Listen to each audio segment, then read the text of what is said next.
right, guys, welcome to the 2021 Oxford House World Convention. In my face. As a reminder, just wear your mask indoors properly. Lanyards and name badges are required to enter the session. As you know, they're scanning you in, making sure you're not fake. Hold on, my dad's calling. Sorry. Just silence your cell phones during the session. Mine was silent, but be prepared. Be respectful of the colored bracelets and people's contact preferences. Keep your QR codes on your name badges clear so when you scan them to get in the sessions. Smoking and vaping area, I think you know where it is outside. Between the ballroom and the parking garage. Don't smoke near the doors. Dispose of the butts properly. Don't forget to rate the session on the convention app if you haven't downloaded it yet. I'm not sure how you download it, but I think they had like QR codes or something you can scan to get it on. The AA meeting, I believe, is going to be in this room. And the NA meeting will be in the National Harbor, room 10. This is the Leadership and Bossism Practicing Democracy panel. The traditional halfway house that led to the formation of Oxford House was beset as an adversarial we versus them culture that often pitted the residents against the authoritative figures in the house. The we versus them culture, I can't see. Detracts from the culture of recovery. Early on, Oxford House recognized that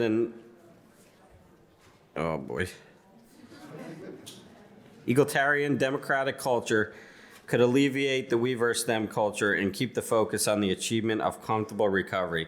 In many states, houses, chapters, and state associations all work together, recognizing the different roles of each. Sometimes, however, there is a bureaucratic overreach, and this should be avoided. One of the bigger challenges is fostering democracy in houses and in chapters. The system is purposely rigged to foster democracy by its emphasis on the House meetings, elections of officers, the equal share of expenses, and the autonomy of each individual Oxford House. It's important in all houses and chapters to ensure that everyone is treated equally. By establishing term limits on House officers, everyone has the chance to rise to the occasion, accept responsibility, learn leadership, and strengthen sobriety.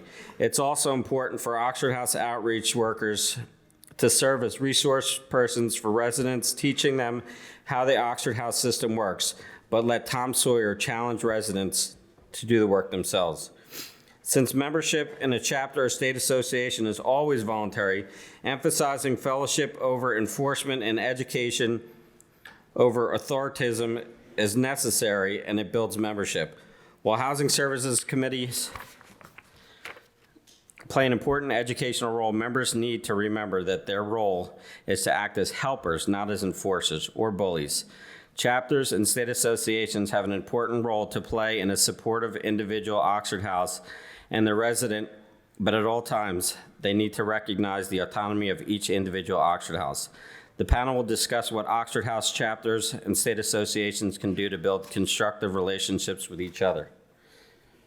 I'm reading this, I'm thinking about the chapter officer, my first chapter officer. You thought he was like God, like he was like come in the house and bust down doors.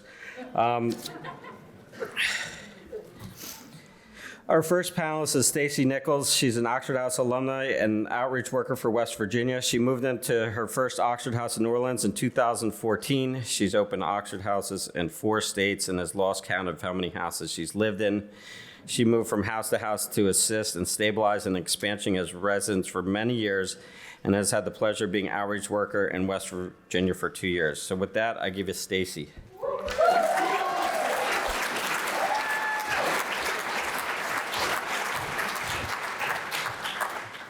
Good morning. My name is Stacy Nichols. I'm a woman in long-term recovery, and what that means for me is that I haven't found it necessary to take a drink or a drug since March 11th of 2019.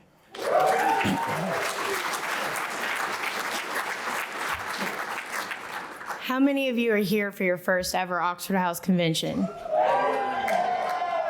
Wow. So I remember my first Oxford House World Convention. It was in Portland, Oregon in 2014. I think I'd been a resident in New Orleans for 4 months. They made me chapter chair and they put me on a plane and sent me to Portland. And I thought that was really cool because being a person whose primary drug of choice was opiates, I didn't get to travel much, you know? Kind of had to stay close to my people. But what I do remember is that I went to this world convention and was sitting where you all are sitting today, and I was just in awe of the people that were speaking, of the people that were on the panels. You know, they looked really nice, and they were very good speakers, and they seemed very confident in themselves, and the things that they had to say just really blew me away. And then what blew me away the most is that these people started where I started. They came from where I came from. They struggled with substance use. They lived in Oxford houses, and I was just astonished at how they got from there to here. And I gotta be honest with you guys, I'm having a little bit of a moment right now because this is my first time speaking up here, and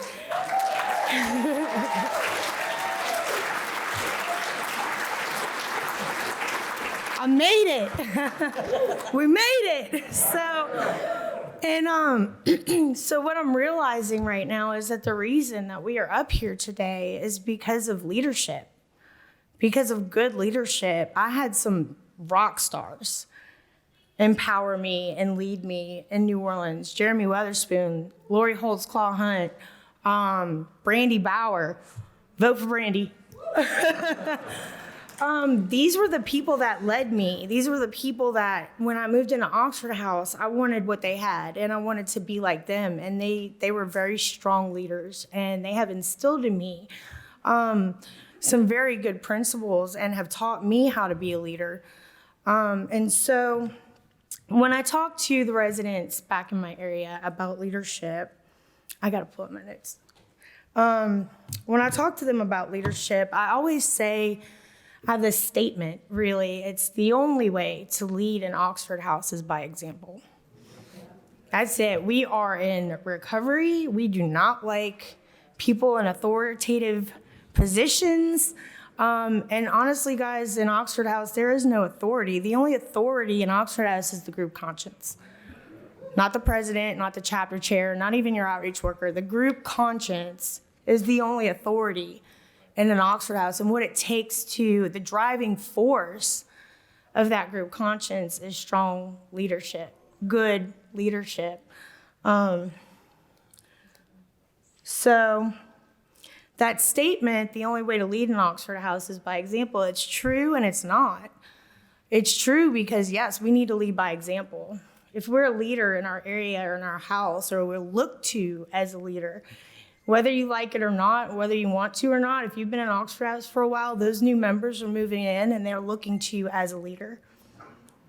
You don't have a choice. It is our duty as the people who have been there longer to pass the torch to the newer people and to show them, not tell them, how to be a resident in Oxford House, how to achieve long-term recovery, how to make it. Okay, so there's many ways to lead in an Oxford House. The first one's by example. I was chapter chair in New Orleans. I was not a good leader when I was chapter chair in New Orleans.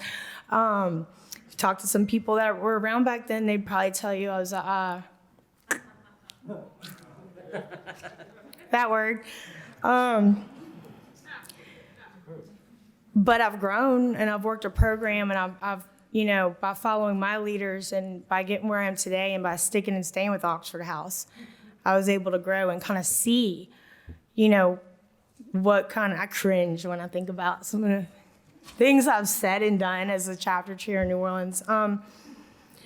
So when I think back on the moments when I was exhibiting leadership, those are the moments that I'm proud of. Those are the moments that have produced the most healing in my personal recovery. And those moments when I was exhibiting what we call bossism, I cringe. I really do. I was like, oh God, that was horrible. So who is a leader in Oxford House? Is it the House president? Is the House president the leader? Is it the chapter chair? Is it the person who's lived in the house the longest? I love hearing y'all say no. Is it the person with the most time in recovery? No, none of those.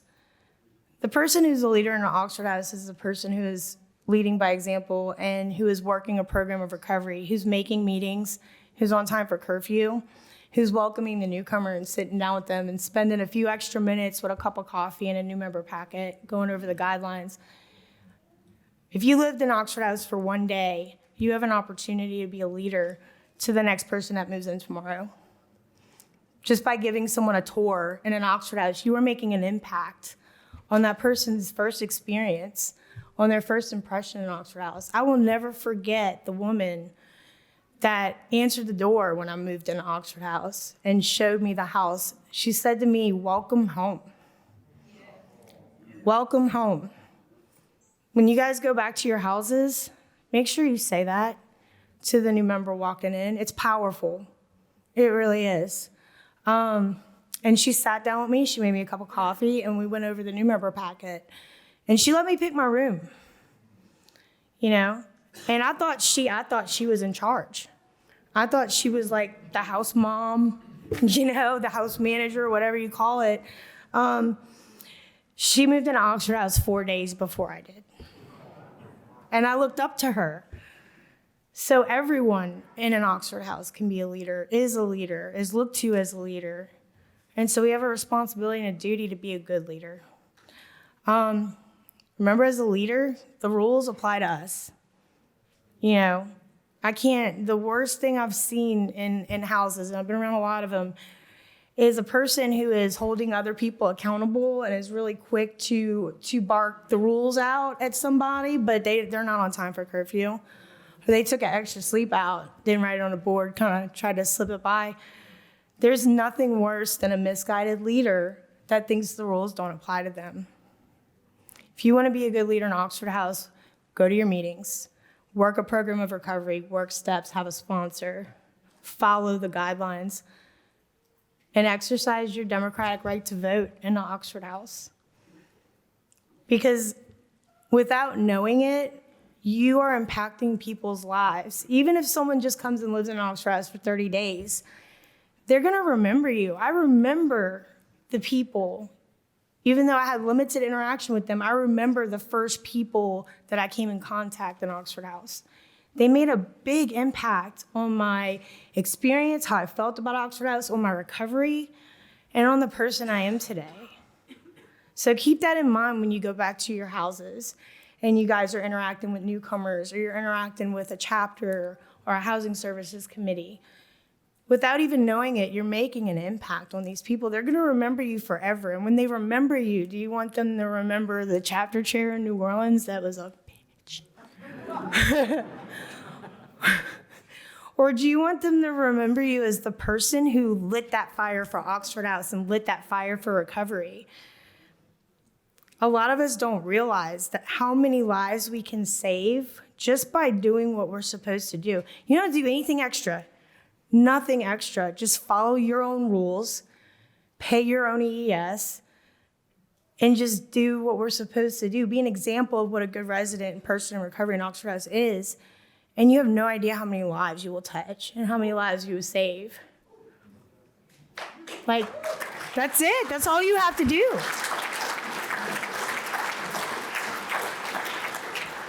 You will save someone's life. And you may be up here one day feeling like, well, how did I get up here?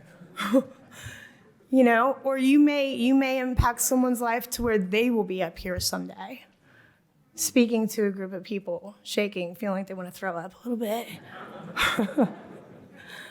So I'm very grateful that I stuck around Oxford House. I'm very grateful that I allowed my peers and the model to help me grow from that chapter chair in New Orleans to the person that I am today. Today I have empathy. You know, I have empathy and I have a passion. I'm an advocate today. And that's not what I was when I was chapter chair in New Orleans. I had ego. ego. It was bad. It really was, because I think the reason that I felt that way in New Orleans, I was very early in recovery, and I could not find validation within myself yet. Okay, I still had a lot of guilt and shame, and I just, people coming to me as the chapter chair made me feel valued finally and looked to, but I was so early in recovery, I didn't know how to handle that.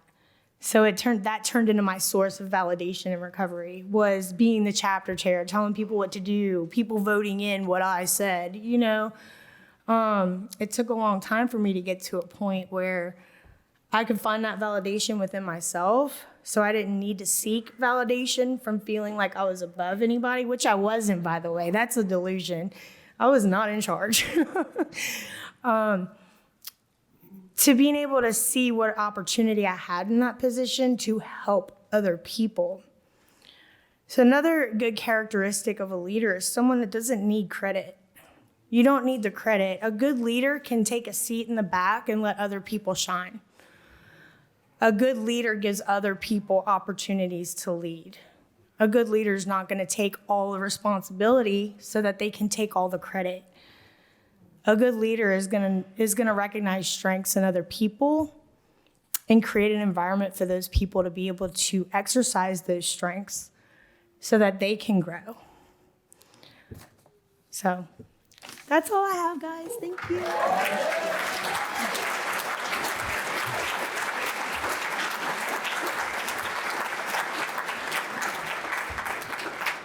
Thank you. Our next speaker is Jonathan Guido. I don't know if I was going to say that right. He's an outreach worker. Your mask? Hold on. Very organized.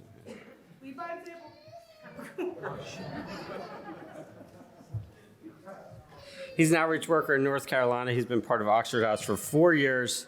And fortunately or unfortunately, he's a big Cowboys fan. So he is our next speaker. Thank you.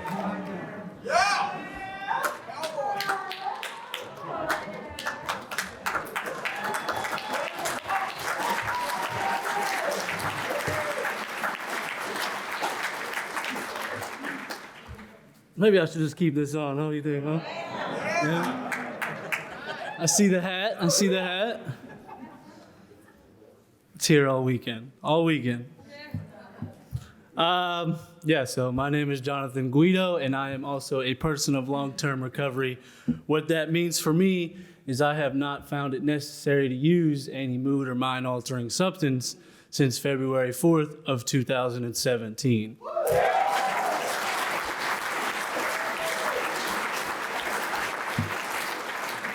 So when it was asked, how many of you, this is your first, World Convention, I think it was like 99% of the room raised your hand.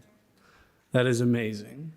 The question I want to ask is, how many of you are still within 60 days of residency within your Oxford House?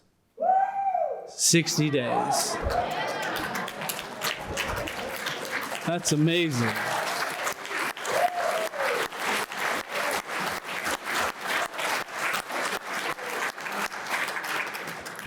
That's awesome, man. And like it was shared, my experience with the World Convention came at 90 days clean.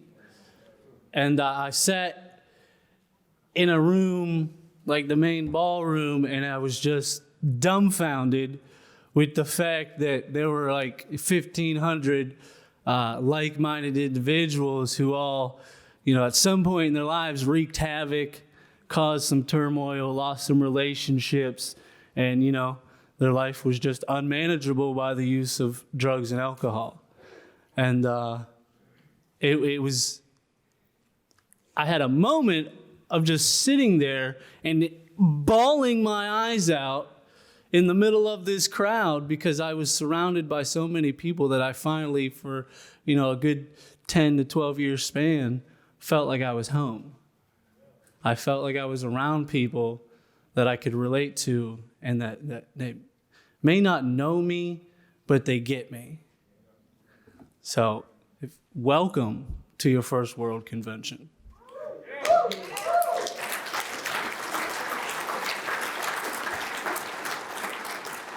I'm going to speak on the democracy part, the democratic process within an Oxford house. And I, too, have some notes. I got a little cheat sheet. You know, if you didn't know, Oxford House is pretty unique, if you didn't already know. There's a lot of unique traits about an Oxford House. And I love the fact that one of them is that we are the only recovery house organization in the world that runs on a democratic process.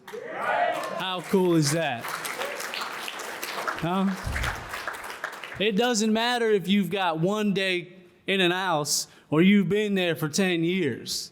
When we sit down at our house meeting and somebody says, I make a motion, every hand goes up. Does not matter how long you've been there. I remember sitting in my first house meeting. I had like 2 weeks clean. I had like 3 days in my house. And we were talking about, I think it was, paying an electric bill or something. And it came to me and I was like, I don't know. I don't know. I just moved in. Don't ask me.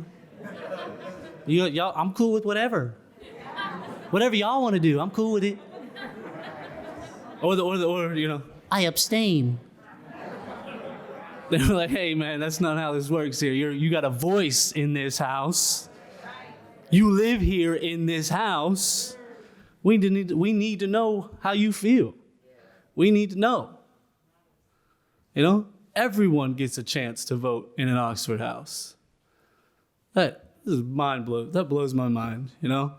We promote equality. All people are equal. I feel like all people are equal. But really, everyone is equal in an Oxford house. It does not matter where you come from or what you did the day before you moved into your Oxford house. The moment you move in, you are the same as everyone in that house.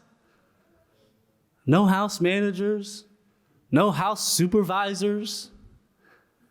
Some of those times, we have to teach those sometimes, We got to let people know. Or you get phone calls at your house. I need to speak to your house manager.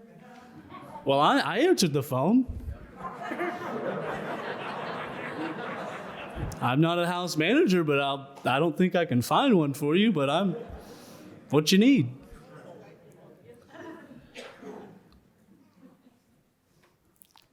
One of the, purposes of democracy and having the democratic process in a house is the acceptance of responsibility. In your house, you sit down at your house meeting, and it is your responsibility to operate the house. You're given a moment when we go around the room to vote to accept your responsibility to your house that says my vote, whether I'm the only one voting no or whether I'm the only one voting yes, it is my responsibility to vote based on what I feel is for the better and for the good of the house. That is my responsibility. And my experiences living in an Oxford house is, yes, I've been the lone wolf, where it was 7 yeses and 1 no. Or, 7 no's and 1 yes. Take it with a grain of salt. I still love those guys, and we kept it moving.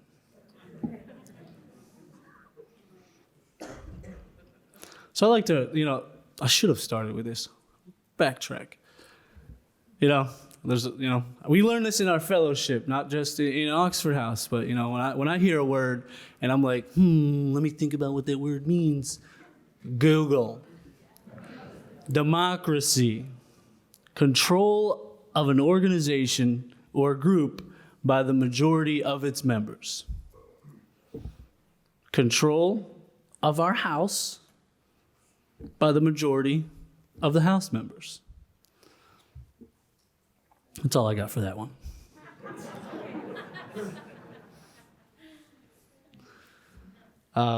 This is just mind-blowing to me that, 2017, I came to DC for my first World Convention.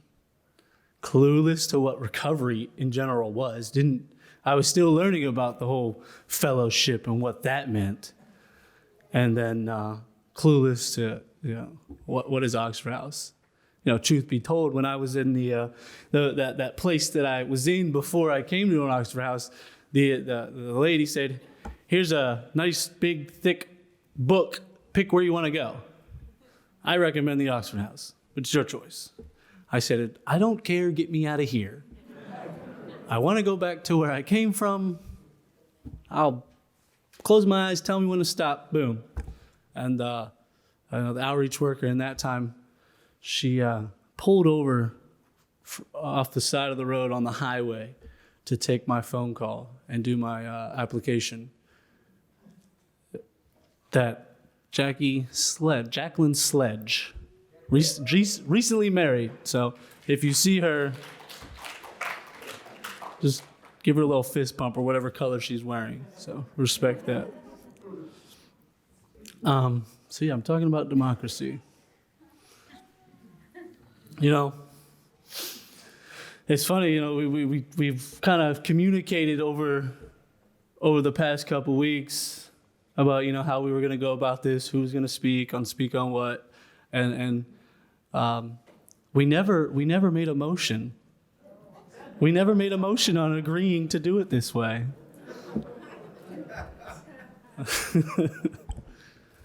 Trying to keep track of time, like it's speed up. 1 minute, thank you, Jesus. Now, for those of you that know me, I could stand up here and talk for hours and hours and hours, but I won't do that to you guys. So just to highlight some key points about democracy in an Oxford House, a lot of the times I get, well, it was, when we voted to pay our electric bill, we didn't have 80% of the House to vote yes. What do you mean? You don't need 80% to pay the electric bill. You don't need 80% to vote Joe Schmo out. You need 51%. 51%. The only time you need 80% is to what? Exactly. Everybody's got that, right? Yeah, 51% for all other votes outside of voting somebody in the House. Okay? If your House holds 8, how many do you need for a vote to pass yes? 5. Not 4, because 4 would be what? 50, and 50 is less than 51. Math. I'm all done here, guys. Enjoy your weekend. Soak it all up. Talk amongst each other. Oh, yeah. Oh, yeah, oh, yeah, oh, yeah, oh, yeah. Go Cowboys.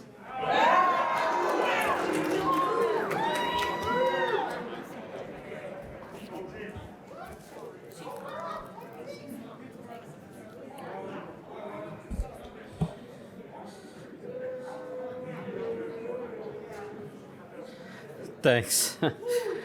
Our next panelist is AJ Dunaway.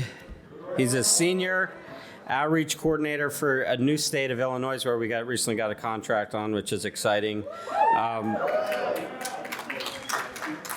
And we asked him to send me some facts. I didn't know this is his 4th state as an outreach employee, which is pretty impressive. So with that, I give you AJ.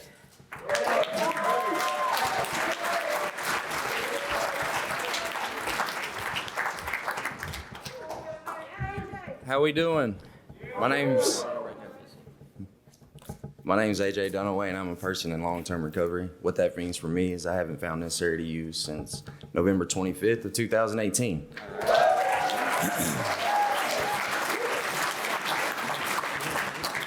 When I opened up an email and said I was speaking, my stomach dropped.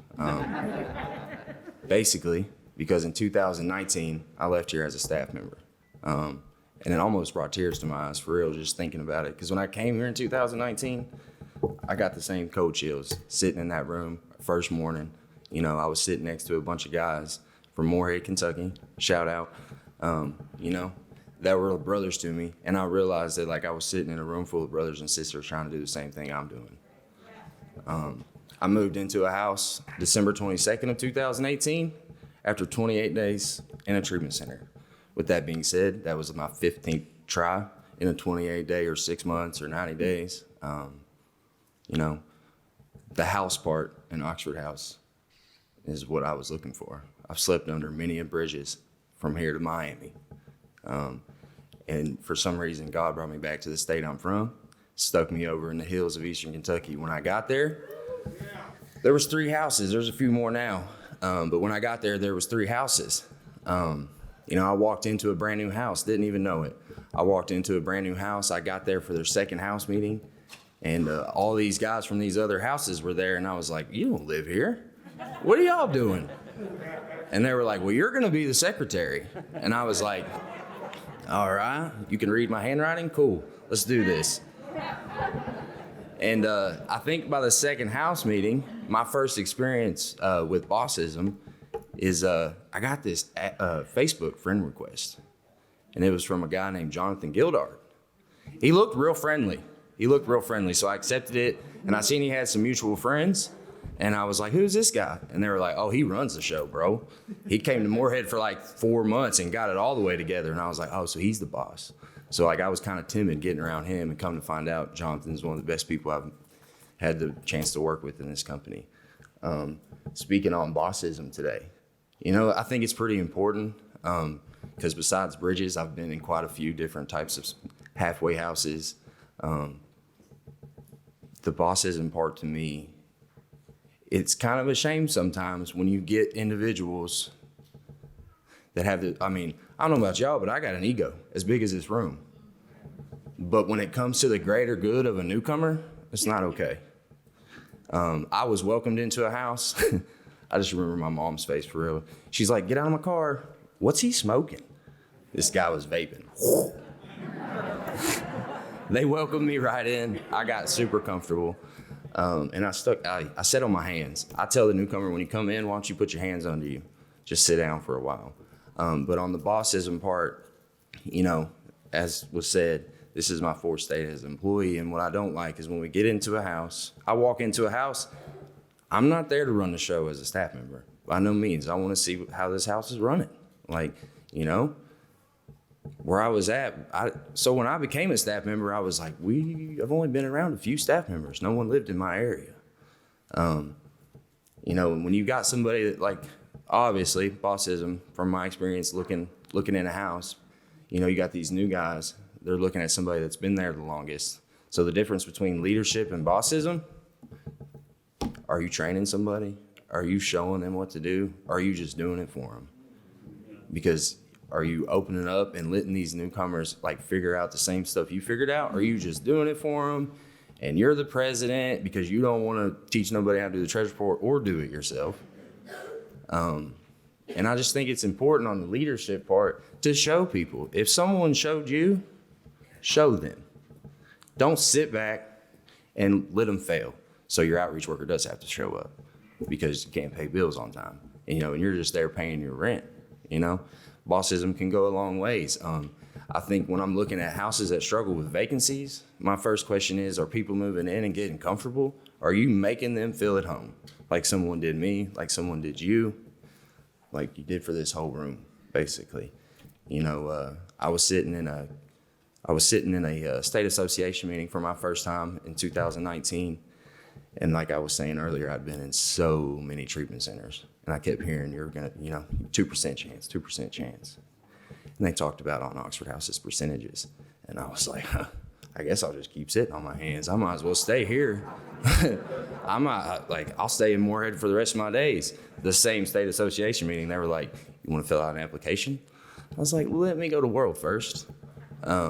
You know, and that's how I got here. I've been grateful to work in the great state of Indiana, over in Ohio,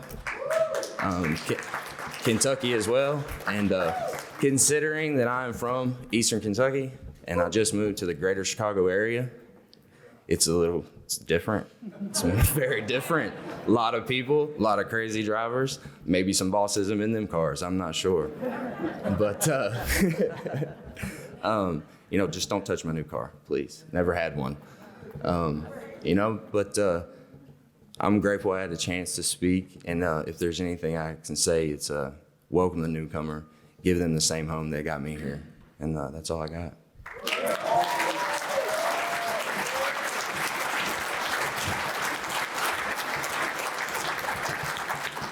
Thank you. Our next, what do we call him, speaker, panelist? You choose. It's democratic. Dave Fortsman, Oxford House alumni in Texas. He is a World Council member. He's from Austin, Texas. I gotta be honest, I'm getting tired of all you Texas people. I don't know, just the last 5 years, Texas is taking over Oxford House, I swear. His first Oxford House was in Houston, Texas in January 2015. He has since opened multiple houses, different cities, and actively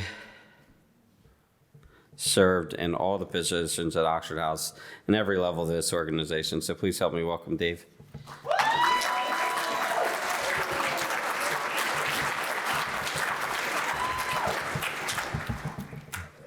Hey, everybody. As much as some of my friends will tell you I love to talk, I still get nervous in front of big crowds. I'm really grateful to be here. I know everybody here is grateful to be here. It's been a really wild past 18 months. How many people here are chapter or regional state officers, et cetera? So a good chunk in this room. And I assumed it would be that way in a panel on leadership versus bossism. It's probably been a really hard year for all of you, especially because, when it comes to service through leadership, we all like to get out there. We like to get into the houses. We like to, meet people in person, have that face-to-face contact, and that's where we really thrive. And for us as leaders in this community, it's been really rough, especially in the last 18 months. So I wanted to start off, the really good quote that I've heard that I really love is, if service is beneath you, then leadership is beyond you. So for me, a lot of being a leader is about service. It's a huge part of it. First off, so I wanted to touch on, what leadership looks like at the house level, chapter level, state or regional level, and beyond. So at the house level, the first and most important thing, and we hear this all the time, is what's the difference between a senior member and a seasoned member in a house? We always hear, oh no, I'm a senior member, or oh, that's a senior member, right?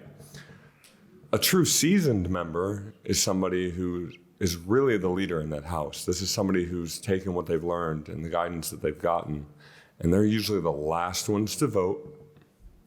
They're the last ones to speak. They're the first ones to ask the newcomer, what do you think? Because they recognize that the newcomer in the house is the most important person in Oxford House. I heard it said earlier, grabbing the newcomer when they walk in the door, making them feel at home. Like, this is your home, welcome. I know when I moved into Oxford House, I planned to stay for 3 months. 3.5 years later, my girlfriend and probably soon to be fiance, don't tell her that yet. She had to drag me out. She's like, come on. So, and I've had the opportunity to be an alumni for coming up on, 3.5 years as well. So it's been really great.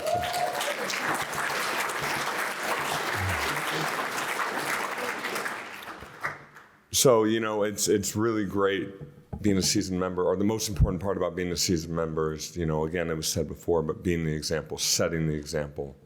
And everything that you do, remembering that, we work these programs of recovery, whatever your program of recovery is, at the core of it, there are spiritual principles to every recovery program. And when we act and live with those spiritual principles and we act in recovery, then everything else falls into place and our house becomes strong as a result of it. I heard somebody say once, and it was so powerful, it was actually pretty recently, They said the Oxford House Manual without recovery is weaponized. And that really rings so loudly for me, because I hear all these people, oh, I know the manual, or they'll quote things in the manual. They'll use the word autonomy as a weapon, or, it's really important that we have a base in recovery. That's what this is for. It's a recovery home. For a lot of times I let, Oxford House become my program of recovery, and I have to stop and put it in check and stop and look back. This is a safe, sober living environment for me while I practice my recovery. It is not my recovery program.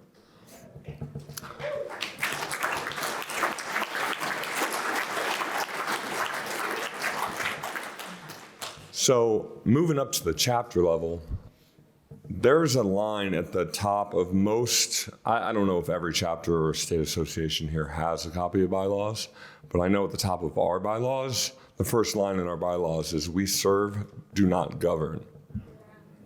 Okay? And I constantly, when I go into a chapter or house, or I'm involved in this, or mainly in trainings, mainly in working with the new leadership for the chapters, read your bylaws, read that first line of it over and over again. We serve, we don't govern. I hear all the time houses are so scared. Oh, I don't want a chapter in here. We don't want a chapter in here. Or the senior member, because they're not seasoned, will say, oh yeah, they'll tell the newcomers, don't call chapter, don't call chapter. They just want to control us. So when I do trainings, I always teach chapter officers, HSCs, when you go into these houses, you remind them right when you get there, when they're scared and nervous, that you're in there to help support and serve whatever decisions that they make as a house. You're not going to be the one to evict anybody. You're not going to be the one to put anybody on contract. If they want to, they will. You will just guide and give support to whatever decision they make. And that goes a long way. Also at the chapter level, it's really important to focus on team and not the individual. It doesn't matter if you're the chair or the vice chair. You're just as important at every position in that chapter. And guess what? Chapter officers don't even have a vote in that chapter. And when you remember that, and you work as a team with your other fellow chapter officers to support that chapter, and just give guidance and work from the bottom up. This is a bottom-up organization, right? We are here to serve at the lowest levels upward, not the other way around. Also, telling newcomers to hop in the car, just like we work with newcomers in the house, I think that I would guess that at least 50% of the outreach that are in this room, or, and officers for that matter, have at some point had somebody say, or, they've been Tom Sawyered by somebody saying, get in the car, let's go, by somebody else. And just being drug along, and the conversations that you have in the car on the way to a house meeting, on the way to a unity event, et cetera, with those leaders are some of the most powerful conversations that I've ever had the experience of having or chance to have. And I've really gained a lot from just picking the brain of a leader that came before me. Moving up to the state or regional level, this is a huge thing. Support the support system that you're serving. What that means for me is, if I'm a state officer, I'm a regional officer, and I'm called upon to go to a house meeting, because let's face it, at some point I was a member of that house, or I'm currently still a member of that chapter. I have to remember as a state officer that it is not my role to be going to that house meeting and directly serving that house. It is my role to support the chapter that house belongs to. So I've made it a personal rule to myself when I was a state officer that I will not step foot into a house meeting unless there's a chapter officer from that chapter present. And if they invite me in, I will be there in a capacity to serve. If I speak in that meeting, it's because I'm helping guide the chapter officer that's in that meeting. And I'm always keeping that in mind and keeping that as my focus when I do speak in those settings. I've made that a hard rule, and anybody in Texas can attest to the fact that I always pick up the phone and make that call to make sure that I am only there if somebody below, in the level below me is there as well. Because I believe I really highly believe in our support system and our structure. And when we step in front of that and get in the way of that, we block somebody's opportunity to serve. And when we block somebody's opportunity to serve, people like all these panelists up here and all you chapter and state officers that are in this room don't get to where you're at. You never get to these opportunities to serve at these levels because somebody blocked you and got in your way from having that opportunity. Beyond the state level, at this point, like it was already said, letting others shine. One of my dearest friends, she works for Oxford House in Texas, and she told me at one point, she was like, Dave, sometimes you just got to get out of the way and let other people shine. Because if you're the brightest person in the room, nobody else is going to get that opportunity to shine. And it was amazing to hear. And, I like to surround myself with people like that because it allows me to step back. And I can tell you, and other people in Texas can tell you, that I am far less active in my own city than the other cities in our state because I don't want to get in the way of people's opportunity to be of service and lead. To close it out, with leadership, what I find leadership is now today is building other leaders, because the spirit of our model is one of the 3 R's of our Oxford House model is replication, right? So if I'm not creating new leaders, then what happens when I go? So I've made it a goal of mine to constantly be building other leaders, and I really hope for you guys to do the same. So thank you.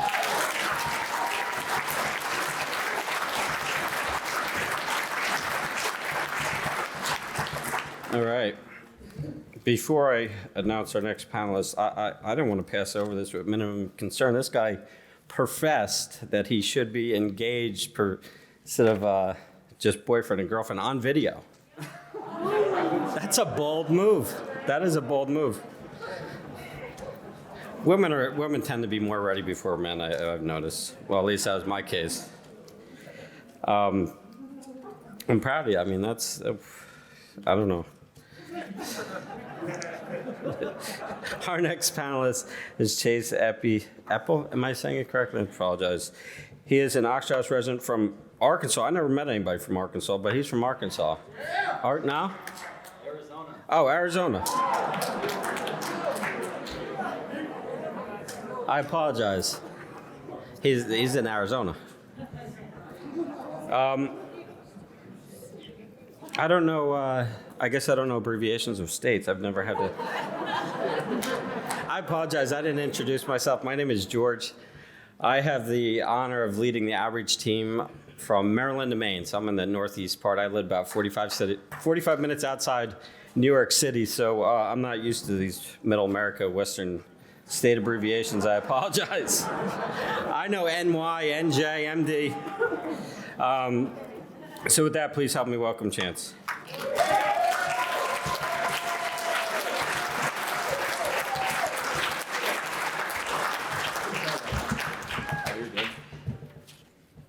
Good morning. My name's Chance. I am a person in long-term recovery, and what that means for me is that I haven't found it necessary to take a drink or a drug since November 29th of 2018.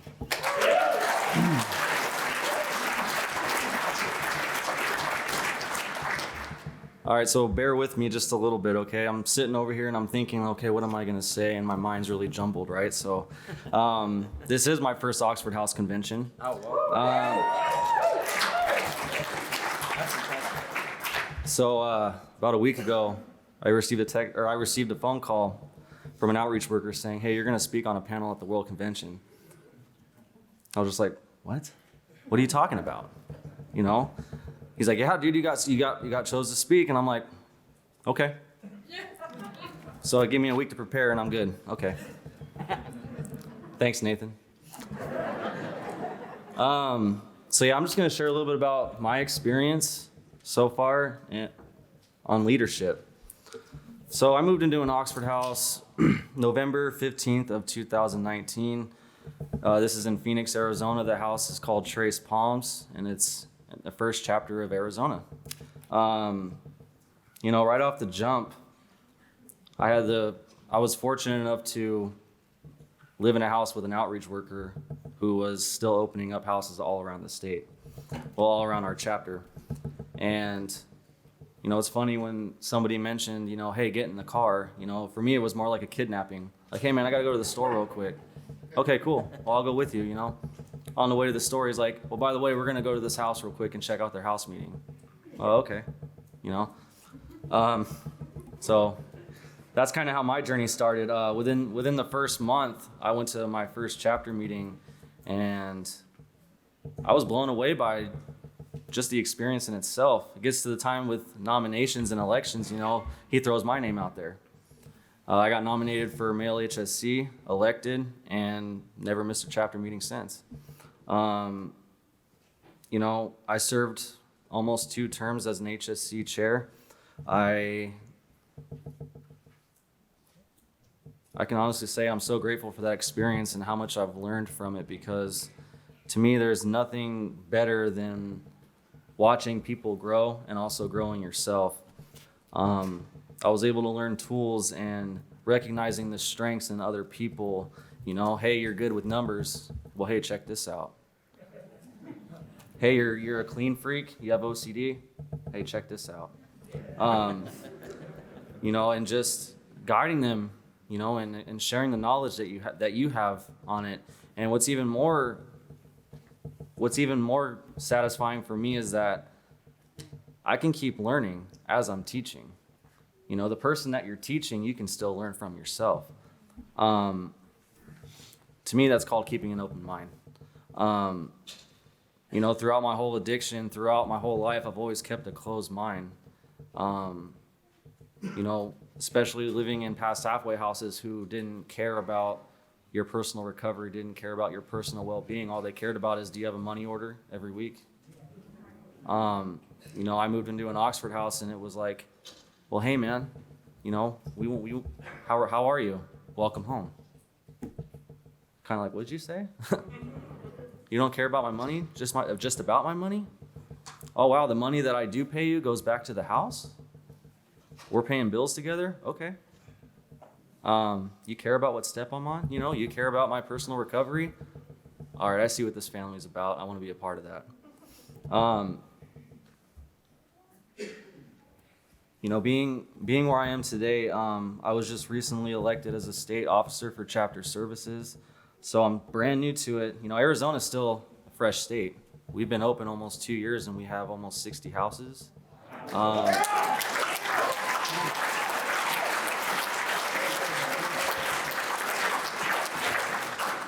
And for me, I'm extremely grateful to have the privilege to serve that state in any way I can.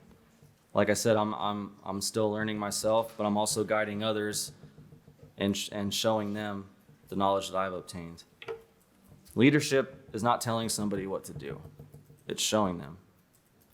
It's absolutely showing them. For me, it's encouraging people. Encouraging people to be useful, encouraging them to find purpose in their house, in their chapters, but most importantly, finding purpose in themselves. Because you can help somebody find that spark in themselves that they never thought they had, like someone did for me when I didn't know I had that. So I'm gonna end it with a question for everybody. How are you gonna be a leader when you leave this convention and go back to your houses, in your chapter, in your state? How are you going to be a leader? Just remember, anybody has the potential to be one. And don't ever let that stop you from getting what you want or achieving what you want to do. And that's all I got. Thank you.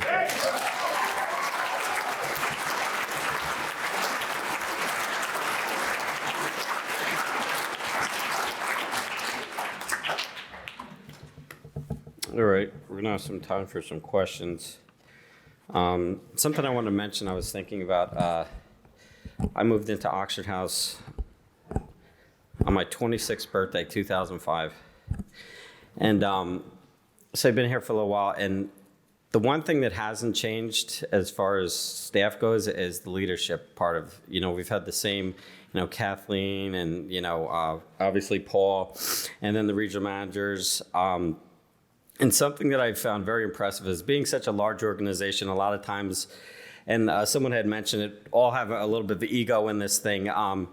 My supervisor, Kathleen, has been so so gracious and unafraid of allowing people to outshine her, even though they may be in a lower position, shows that, she's a true leader. She's not worried about because somebody does something better that they're going to look, better than her or anything. She's always encouraging us.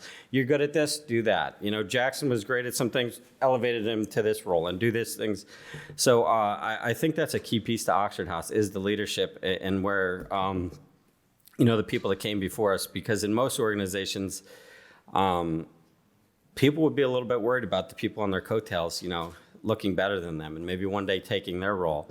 Although I've jokingly said that sometimes when we interview people for outreach roles, and someone talked about it too, knowing the manual but not having that, recovery thing. I'm like, man, this guy might want my job if I hire him, like he knows everything. And a lot of times it's easier to work with people that, have that desire more so than think they have all this knowledge. And, other people talked about it being that example.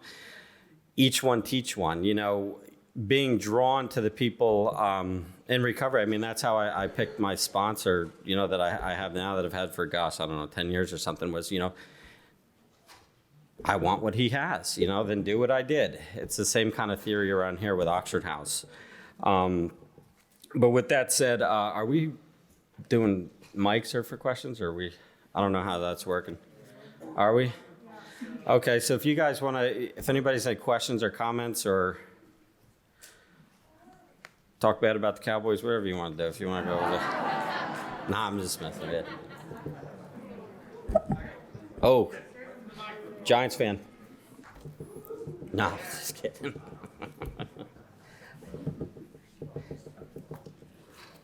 My question is, go Cowboys. My question is, how do you handle or approach somebody in your house who maybe has been there for a very long time and has a really bad case of bossism without being disrespectful and starting confrontation? Is this thing on? Okay. So, best way to handle that is to pull out your house manual. Pull out your house manual. Pull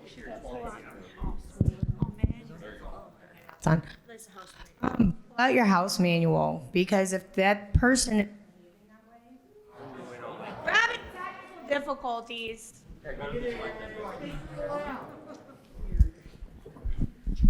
Check, Mike. Cowboys, what? all right. So chances are, if that person is behaving that way, you're not the only person in your house that feels that way. So what you need to do is you need to get your house manual. You need to sit down as a house and look in that manual, because it's in there. There's a lot of really good stuff in the house manual, by the way. Sometimes outreach workers will tape a $10 bill inside the house manual just to reward the person in the house who decided to pick it up. So follow the model. It is a democratically ran home. So most times when someone's behaving that way, it's because they have a strong personality and people are intimidated by them. But that's the thing I love most about Oxford House, is that the model is set up to combat that and to prevent that from happening. So I'm going to say something that might be hard for all of you to hear. If someone in that house is behaving that way, guess who's allowing it to happen?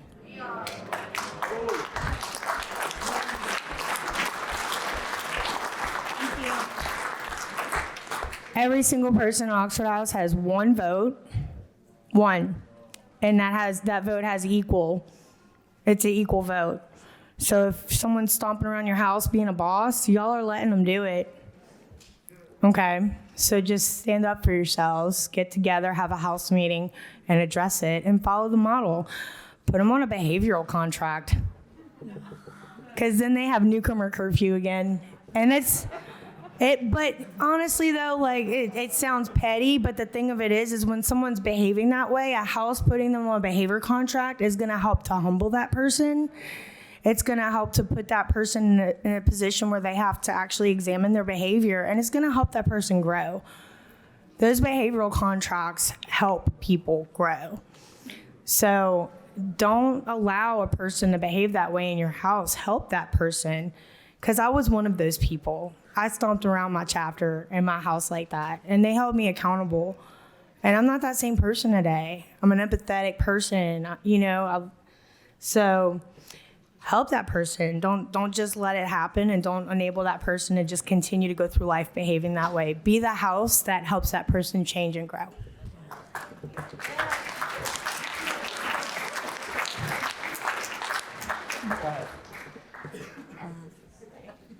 First of all, shout out to Wisconsin Chapter 3 Milwaukee. All right. And my question here is, what's a good way to correct someone's behavior without either being too abrasive or too passive? Because I tend to have a hard time finding that middle ground. I tend to want to step back, or I tend to be too forceful. What's a good way to bring it up so that it doesn't have to lead to contract or expulsions in the future to properly correct the behavior? I'll take this one. The thing that I've always found is the best approach is personal experience, right? And relating. Relating is huge.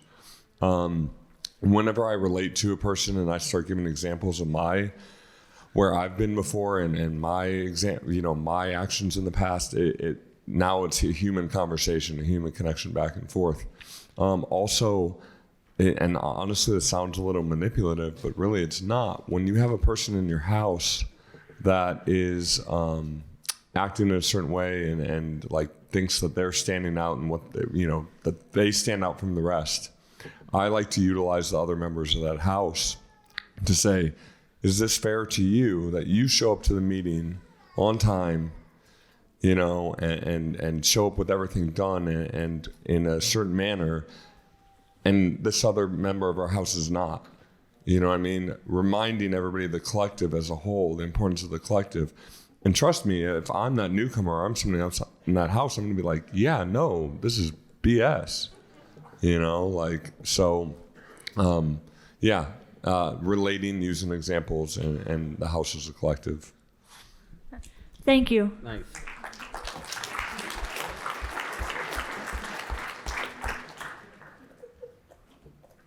Hi, my name is Tana Faber. I'm from Texas. I'm from San Antonio. Woo, Texas! My question is, how do I teach through an instance of a member not wanting to learn? Eventually they're going to leave, right? They don't want to learn. They don't want to be here. They don't want to do this. They don't want it. They're going to leave. But how do I teach in the meantime, to keep unity and reduce gossip or tension, because the house as a whole has to recover from that after that person leaves? Let's do a 30-second response so we can keep. Go ahead. So you said they don't want to be there. They want to leave. They don't want to learn. Right. They want to do what they want to do. I'm gonna utilize the democratic process and make a motion to probably ask them to leave, because Oxford House isn't for everybody. Thank you.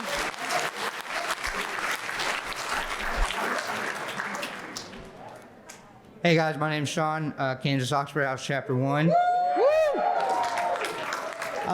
I don't really have a question. I just want to say that I really appreciate you guys coming out here today.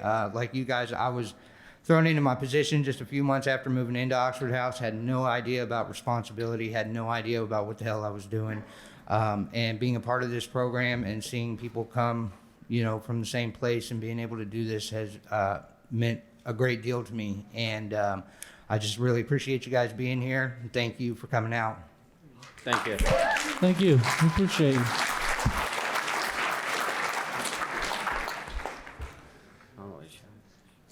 My question is, what do you do with somebody who has emotional and physical and mental ailments that's displaying disruptive behavior, but you know that the disruptive behavior is caused by other things, so you don't want to put them on contract, but you need to be able to help them and guide them. What's the best possible way to go through those constraints? So in the manual, it does state that the house can talk to that person and have a meeting based off of what that person's needs may be or what those ailments are. The house can encourage that person to go get outside help. So if that person needs some kind of therapy or things like that, the house can vote and require that that person go seek out that help. And once the house has required that person to seek out that help and they do get that help, that's going to enrich their recovery. It's going to help that person. But at the end of the day, it falls on willingness. It falls on willingness. And if that person is unwilling to get into a solution about that, and the house is willing to make reasonable accommodations, then we're going to bring in the behavior contracts again. And you're going to kick the ball into their court. Are you willing to get the help that you need? And if not, then the behavior contracts kicks the ball into the other person's court. So that person is now making a decision whether they're going to follow that contract and want to live in the house or not. But as long as the house is keeping their well-being and their recovery, the first thought, it's just going to fall on that person's willingness. If they're willing to see the proper professionals, if they're willing to take the proper measures of treatment that those professionals lay out for them. Thanks. Thank you. We got 4 minutes. 4 minutes. Hey y'all, I'm LaShawn from Columbia, South Carolina. So what do you do if you're a house president and you're doing like everything because nobody wants to do it because like with the deposits and the mailing off the bills and things like that, and they don't want to do it because they don't think they're responsible enough or whatever, and things like that. How do you approach that? So as I was saying earlier, I come from an area very small. I suggest you reach out and get some members to come over there and get some people involved. You get more than just people in your house over there to sit down next to you and show these people what to do and get them involved. I'm telling you, it'll work. It takes more than just like one individual. Thank you. One person to do this. Check. Thank you. I want to follow up on that. I want to follow up with that. If you feel like you're the only person in your house doing everything, my outreach worker told me, and this may sound harsh, I'm doing everything. Then stop. Stop doing everything. Stop. If it don't get done, it don't get done. We'll cross that bridge when it comes. Go ahead. Yeah, my name is Tim. I'm grateful to see all the blue shirts, the leadership of Kansas right now. So, my question is for Dave, man. I kind of hang on to quotes, and you said if service is beneath you, then leadership, or I'm sorry, I got it backwards, but if service is beneath you, then leadership is above you. Did I get that right? Yeah. Right. Seth Dewey told me to ask where you got that from. Oh man, I bet he did. Yeah. Seth's my roommate here at the convention, and we were talking about that, and I'd heard that before. And we last night were talking. He had a panel this morning, and we were just talking about it last night. I was like, man, I'm going to use that tomorrow. Thank you, Seth. So thanks for asking that. It's funny. I forgot who originally quoted it. It has been requoted so many times. Right. I couldn't tell you the original person who quoted it. I know Seth can, so go find Seth. Sorry, guys, we're out of time, but if you want to come up and ask questions to them. We'll be here. Come on up, ask me questions. Take ask a picture us with them, do questions. whatever you want.